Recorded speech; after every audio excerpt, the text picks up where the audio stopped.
Less than a week out from the election, and Scott Morrison's task, well, Liberal insiders say it is harder than what it was in 2019. Can he do it? This set piece today will be a key part if he's able to turn things around in this election campaign. With me at the Liberal Party launch here in Brisbane, my Sky News colleague, our political editor, Andrew Clennell. Andrew, the launch happening with the backdrop of persistent, difficult polling for the Prime Minister.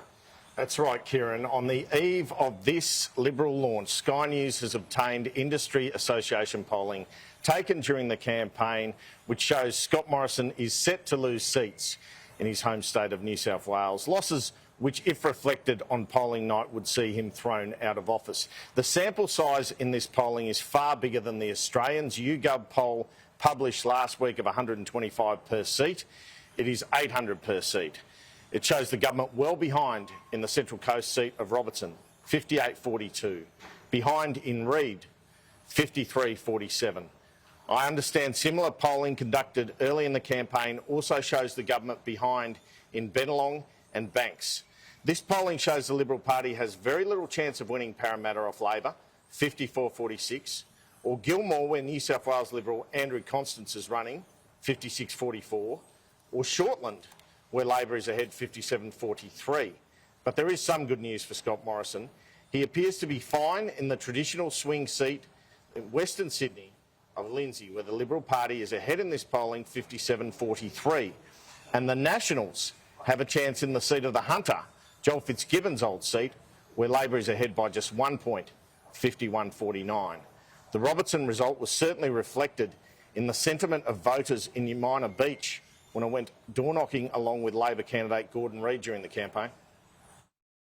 I've not seen hide nor hair of our Member of Parliament, Lucy Wicks, since the last election campaign, really. You know, she makes tons of promises. She's even making promises again in the run-up for this election that she made in the run-up for the last election, and they've just not delivered on in between. Just the fact that he wasn't around for the floods and the fires and all that sort of stuff, that was a glaring thing for me, was that, you know, he wasn't basically there to help his people. And that was one big decider for me. But, yeah, I just feel we need a change. We saw on Saturday another news poll showing the government well behind. The coalition primary vote is stubbornly stuck at 35% and has not got above 37% in news polls since last August, when New South Wales and Victoria were locked down and people were blaming Scott Morrison over the pace of the vaccine rollout. Scott Morrison copied Health Department Secretary Brendan Murphy saying it's not a race about the vaccine, and he took Murphy's advice on AstraZeneca and rolling the vaccine out just through GPs originally. The PM admitting again yesterday he made mistakes there, and he appears to lay the blame with Brendan Murphy. Well, the one I've most commonly referenced was at the start of the vaccine program and how that was driven by the Department of Health.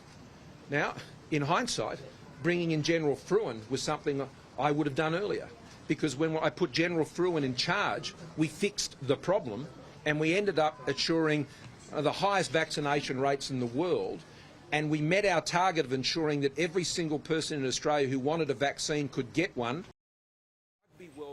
The feedback about Scott Morrison in the focus groups is said to be very negative indeed. We know that because of the way Scott Morrison is trying to explain the way he has approached things over the past couple of days. I can be more empathetic, he says. I was just being tough during a pandemic. Australians know they can trust that, but more importantly, they know they see the strength in our government. You keep saying that what Australians know. Is part of your problem that you keep telling them what they should know rather than listening to them, as with yesterday? What Australians have needed from me going through this pandemic has been strength and resilience. Now, I admit that hasn't enabled Australians to see a lot of other gears in the way I work. And I know Australians know that I can be a bit of a bulldozer. As we go into this next period, on the other side of this election, I know there are things that are going to have to change with the way I do things, because we're moving into a different time. We're moving into a time of opportunity, and working from the strong platform of strength that we've built and saved in our economy in these last 3 years, we can now take advantage of those opportunities in the future. I've been listening to people. I've been listening carefully to people. I will seek to be and explain my motives and my concerns and empathise a lot more. But I tell you what, at the end of the day, what matters most is I get the job done. This was after Scott Morrison appeared at a Paul Murray pub test on the eve of the campaign, implying he doesn't need to change. I'm not pretending to be anyone else. We're still wearing the same glasses. And, sadly, the same suits. And